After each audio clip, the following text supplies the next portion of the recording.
Hello children, hope you all doing good. Let's start today's chapter, plants, forms and functions. Introduction.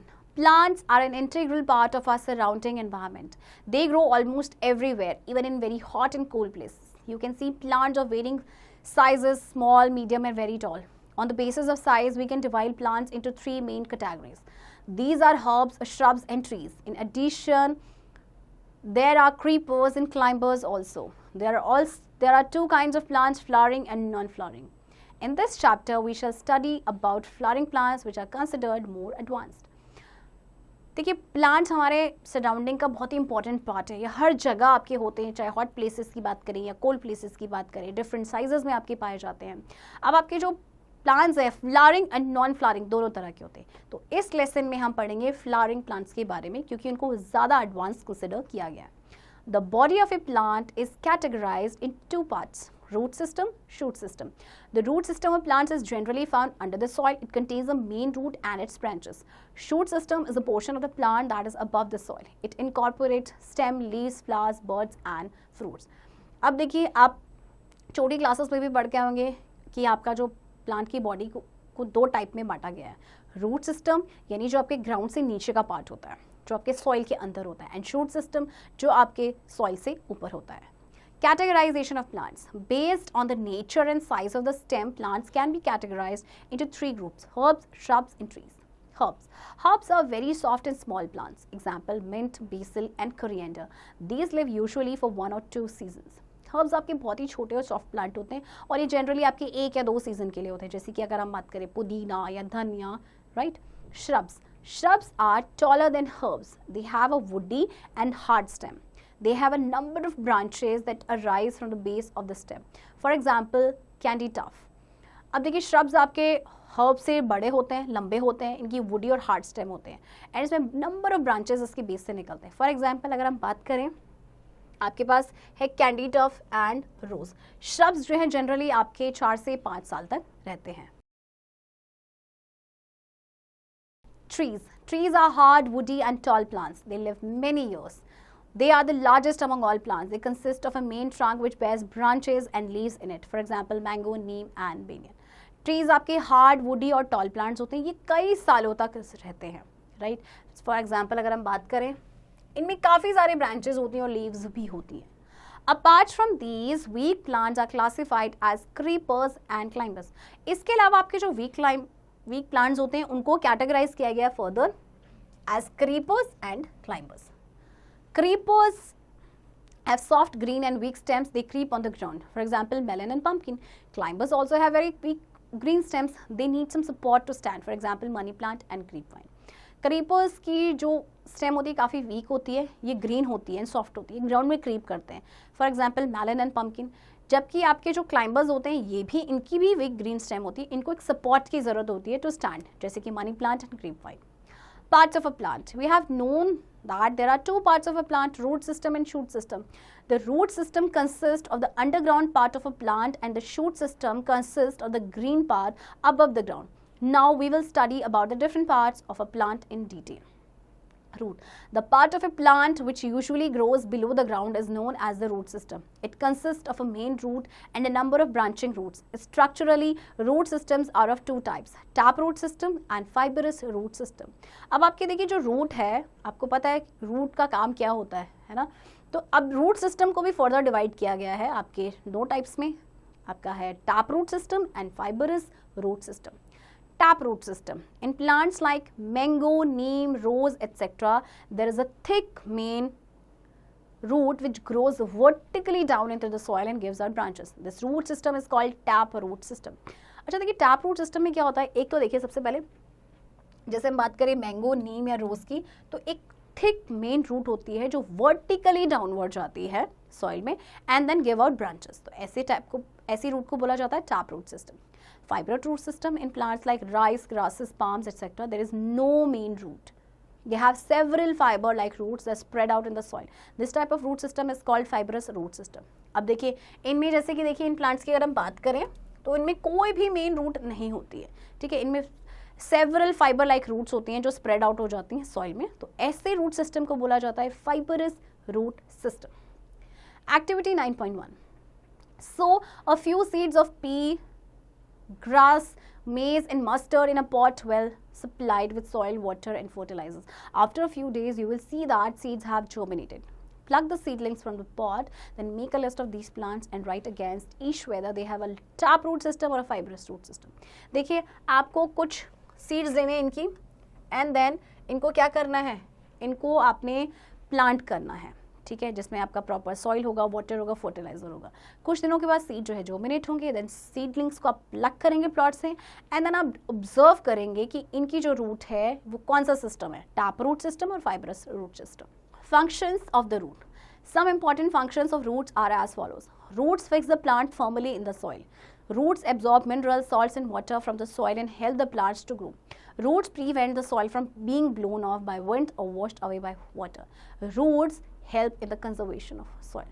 तो देखिए कितने important function है root के. सबसे पहले प्लांट को फर्मली फिक्स करके रखते हैं, ये मिनरल्स को एब्जॉर्ब करते हैं, सॉल्ट को, वाटर को एब्जॉर्ब करते हैं, राइट, जिससे कि प्लांट को हेल्प होती है ग्रो करने में. इसके अलावा ये सॉइल को वॉश अवे होने से बचाते हैं, ब्लो ऑफ होने से बचाते हैं एंड आपके जो रूट्स हैं वो सॉइल के कंजर्वेशन में हेल्प करती हैं. Modification of root. There are also certain modifications of roots. These are as follows. Modification of root for storage. We know that green leaves of plants make food, but in some plants like carrot, turnip, potato, etc., this food is stored in the root. That is why the roots are swollen. Such roots are known as tuberous root. We use these roots as food.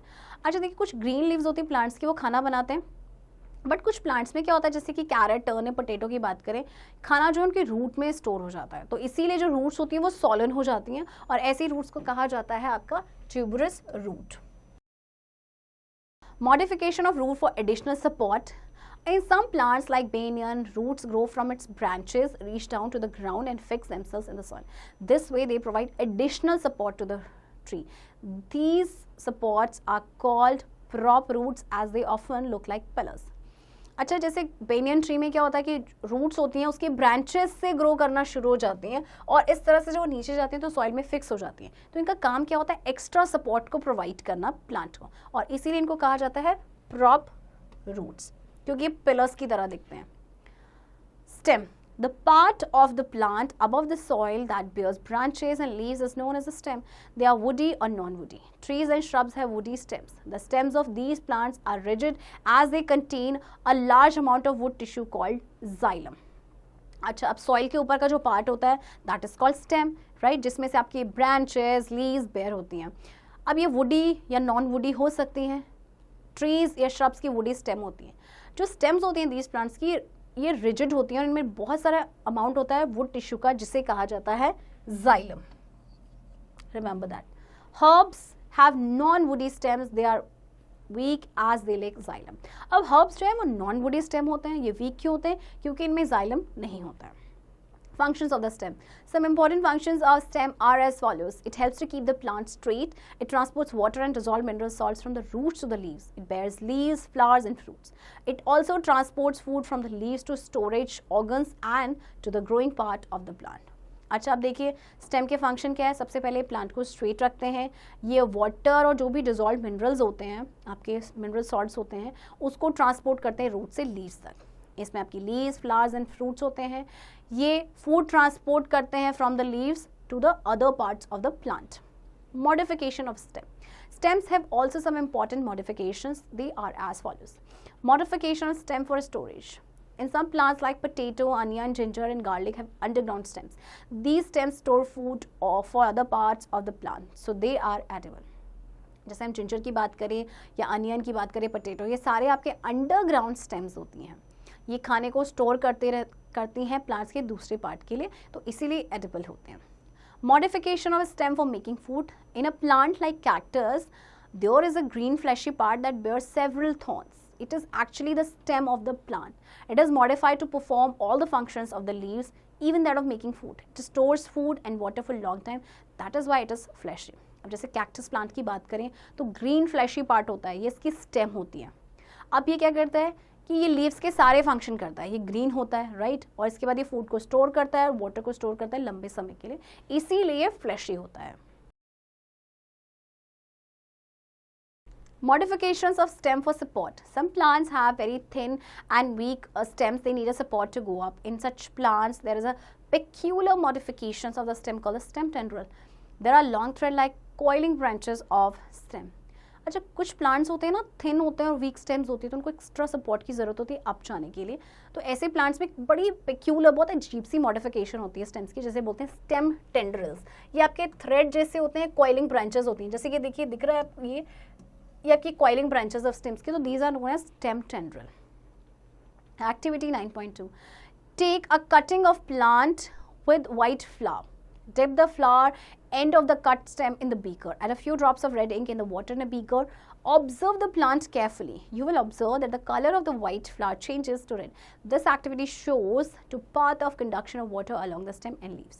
देखिए आपको एक flower cut करना है as white flower, ठीक है, और उसको क्या करना है, इस तरह से आपने उसको डिप कर देना है वाटर में. देन आप वाटर में रेड इंक की कुछ ड्रॉप्स डालेंगे और उसके बाद ऑब्जर्व करेंगे ये जो फ्लावर है ना, ये रेड हो जाएगा वाइट से, राइट. तो ये क्या शो करता है कि जो आपकी स्टेम है वो वाटर को कंडक्ट करती है. Leaf. A flat green structure born on the stem at the node is called a leaf. The green color of the leaves is due to the presence of green pigment called chlorophyll. Leaves का colour green होता है because of a pigment called chlorophyll. The flat portion of the leaf is known as the leaf blade or lamina. It is attached to the stem by a narrow short stalk called the petiole. अब देखिए जो flat portion होता है leaf का, जैसे कि ये देखिए ये फ्लैट पोर्शन है, this is known as lamina. अब ये अटैच होता है आपके एक नैरो शॉर्ट स्टॉक से, जिसे हम कहते हैं petiole. The prominent line seen in the middle of the leaf is called the midrib, which branches out to form a network. अब देखिए इसके बीचों बीच आपको एक midrib नजर आएगी, जो एक लाइन जाती है, एंड देन इसमें से बहुत सारी आपकी ब्रांचेस निकलती हैं, right. Did you know chlorophyll pigment is also present in the red or brownish red color leaves of ornamental plants? कुछ आपने ornamental plants देखे होंगे जो red या brownish color के होते हैं, but chlorophyll उनमें भी होता है. This network is called the veins of the leaves and the pattern of these leaves is called leaf venation. Venation is of two types. अब चलिए ये जो network है आपका, इसे कहा जाता है आपका veins. अब इनमें वेनेशन जो है ना दो तरह के होते हैं. एक तो होता है आपका reticulate venation. In this type of venation the veins arise from the midrib and subdivide to form a network. For example in mango leaves, इसमें क्या होता है कि जो वेन्स होती हैं अराइव्स होती हैं आपकी मिडरिब से, एंड देन सब डिवाइड हो जाती है, जिससे एक नेटवर्क बनता है. Parallel venation. In this type of venation the veins arise from the midrib and run parallel to each other. For example banana leaves. अब इसमें देखिए जैसे इसकी बात करें तो आपका रेटिकुलेट वेनेशन है, राइट, और पैरेलल में आपका क्या होता है, इस तरह से आपकी पैरेलल्स ये जाती हैं, राइट, जैसे कि आपके बनाना प्लांट में होता है, बनाना लीव्स में होता है. Function of the leaf. The functions of the leaf are as follows. Leaves prepare food for the plant using chlorophyll, water and carbon dioxide in the presence of sunlight. This process of preparing food is called photosynthesis. Leaves transport water, minerals and food through the veins present in it. The leaf also controls extra amount of water in the plant through stomata. ये सबसे important function जो है leaf का वो है खाना बनाना plants के लिए. इसीलिए इन्हें food factory भी कहा जाता है plant का. Leaves जो है water, minerals and food को transport करते हैं veins के through. एंड लीव्स जो है, जो आपका एक्स्ट्रा अमाउंट ऑफ वाटर होता है प्लांट में, उसको भी कंट्रोल करते हैं through stomata. Activity 9.3. Take a potted plant and tie it with a polythene bag as shown in figure. Observe it after a few hours. What do you find in the bag? You will notice that water droplets appear in the bag. You have learned that leaf evaporates water into the air. आपको एक plant लेना है, इस तरह से उसको polythene से cover करना है. कुछ घंटों के बाद आप देखेंगे ना, उसमें आपको ड्रॉप्स नजर आएंगे, water droplets, right. Modification of leaf. Although the main function of leaves of plant is to carry out photosynthesis, the leaves of some plants modify to perform various other functions. The leaves of some plants like cactus are modified into hard and pointed structures called spines. The needle-like shape of these spines helps to reduce transpiration and also helps in protection against grazing animals. In some plants like pea plant, the leaves are modified into tendrils. These tendrils find some object to coil around and thus provide support to the plant. देखिए जो leaves होती हैं कुछ plants की, जैसे कि हम cactus की बात करें, ये आपके हार्ड और पॉइंटेड स्ट्रक्चर में मॉडिफाई हो जाते हैं, जिसे बोलते हैं स्पाइन. इनकी जो नीडल लाइक शेप होती है स्पाइंस की, ये ट्रांसपिरेशन को रिड्यूस करती हैं, क्योंकि आपको पता है कि डेजर्ट में जो है पानी कम होता है, और इसके अलावा जो ग्रेजिंग एनिमल्स हैं उससे भी इसको प्रोटेक्शन मिलता है। कुछ प्लांट्स हैं जैसे पी प्लांट में लीव्स जो है मॉडिफाई हो जाती है टेंड्रल्स में, जो हमने थोड़ी देर पहले पढ़ा था। ये टेंड्रल्स आपकी क्या होती हैं, ये कॉइल हो जाती हैं किसी और एक्स्ट्रा सपोर्ट प्रोवाइड करती हैं प्लांट को। Insectivorous plants like pitcher plant and sundew plant possess highly modified leaves that trap insect. जो इंसेक्टिवोरस प्लांट्स होते हैं इनकी जो लीव्स होती है ये इंसेक्ट्स को ट्रैप करते हैं। Did you know the leaf of Victoria regia, a South American aquatic plant, is the biggest leaf? The size of the leaf is so big that a human infant can sit in it. Victoria regia की जो leaf है एक south American aquatic plant है, इतना बड़ा है कि इसमें एक ह्यूमन इन्फेंट आराम से बैठ सकता है। Flowers, the most attractive and beautiful part of the plant. They are the reproductive organs of the flowering plants. Most flowers have a sweet smell. Some flowers have no smell at all. देखिए flowers आपका attractive और beautiful part होता है plant का। कुछ flowers में आपका बहुत अच्छी स्मेल होती है, कुछ में नहीं होती है। एंड ये आपके रिप्रोडक्टिव ऑर्गन्स हैं। Structure of a flower, the colour, shape, size, smell and appearance of flowers vary from flower to flower. All flowers have the same basic structure. Let us learn about it. Pedicle.